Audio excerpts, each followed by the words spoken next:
Near the north entrance to the park and outside of the Yellowstone caldera is a remarkable thermal area. A thermal area not set in the volcanic rhyolite, but in sedimentary limestone. President of Yellowstone Country Guardians and former park ranger Mike Leach leads tours of this famous thermal feature. Welcome to the Mammoth Hot Springs here in Yellowstone National Park. This is a very historic region. The first hotel in Yellowstone National Park was actually built at the foot of the hot springs here, and it's also home to historic Fort Yellowstone. The U.S. Cavalry came to Yellowstone in August of 1886 when 50 members of Company M marched down from Fort Custer, Montana Territory with Captain Moses Harris after being asked by the Department of the Interior to come and help facilitate the protection of Yellowstone National Park. It was features like Mammoth that were actually being degraded by many entrepreneurs and visitors who were curious about the wonders of this region. While many people think of wildlife when they have images of Yellowstone today, grizzly bears, wolves, bison, it's important to remember that the boundaries were drawn up in 1872 around Yellowstone National Park as the world's first national park in hopes of keeping all the geothermal features and scenic wonders intact. It really wasn't the purpose of Yellowstone's establishment to protect the wildlife as much as it was to protect these scenic wonders and incredible thermal features. And while certainly those down in the Norris area can argue why that is such a dynamic and extreme environment, as someone who had the opportunity to work as a ranger naturalist here in Mammoth for 7 years, I will always argue that this is one of the most dynamic geological regions on our planet. I always like to say that Yellowstone is not a place but a process, and I don't think any one thermal basin really represents that and demonstrates that more than the Mammoth Hot Springs. So here we are in the vicinity of Pallet Spring. This is certainly one of the most dynamic we have in the region. It's constantly changing. You can look up here and see some of these really unique features. We have 4 different types of thermal features in Yellowstone National Park. We have hot springs, geysers, fumaroles, and mud pots.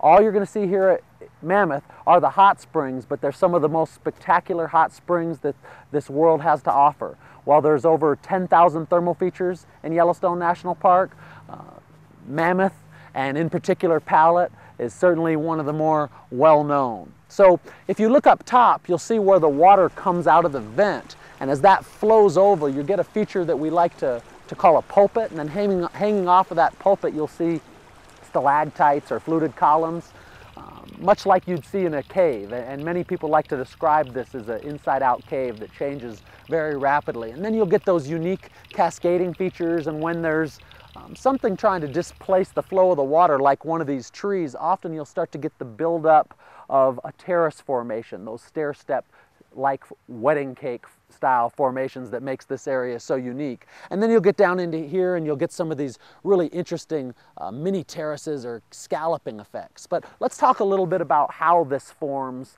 and really why this area is so dynamic.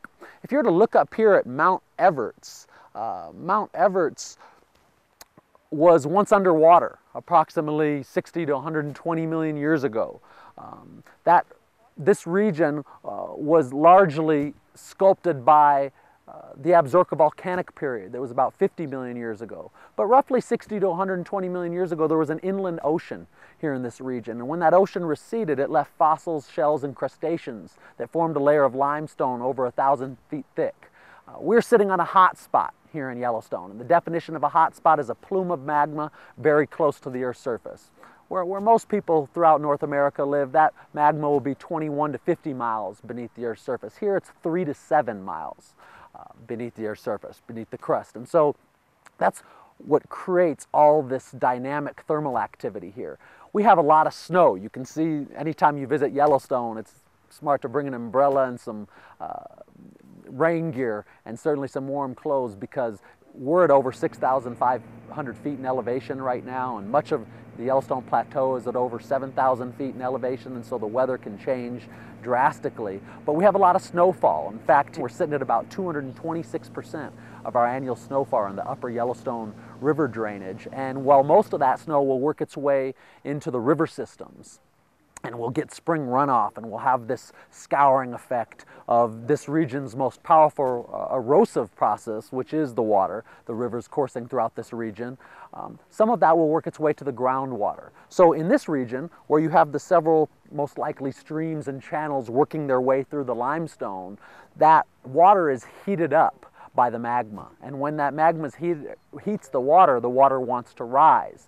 But not only does the magma send up heat, but it also sends up gases. And the most important of the gases in the Mammoth region is carbon dioxide. Because when the carbon dioxide mixes with the water, it forms a weak acidic solution, a carbonic acid. So now as the water's rising through the cracks and fissures in the limestone, it's eating away at that limestone and carrying it in solution form until it reaches the Earth's surface. If you were to walk up to the vent here at any of these springs like Hyman or Pallet Spring, you would see what looks like boiling water.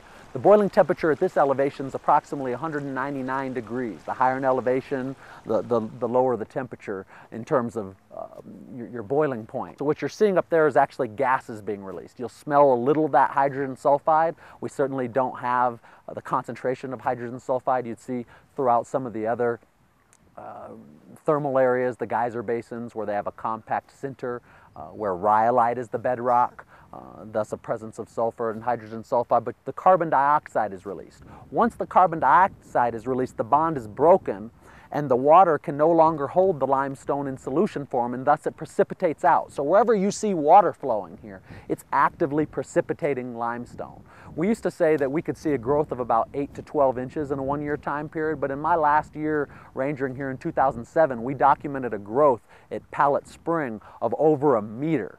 And so that's one of the things that makes this region so dynamic. As this continues to grow, it can either cap itself off or plug its own plumbing system. And since this water is all coming from one source and looking for the path of least resistance, if it can't come out at a spring where it's come out in some cases for decades, it'll come out somewhere else. So we're always asked here at the Mammoth Hot Springs, why are the springs drying up? Because people remember springs like Minerva Terrace, and when it was in its heyday, it looked like this whole hill was active. But we believe the water level stays relatively constant in this region. It's just always changing. So when you visit the Mammoth Hot Springs, take some pictures of some of these springs that are very dynamic and active now, because when you come back 20, 25 years from now, when you come back 3 months from now, it could be dry.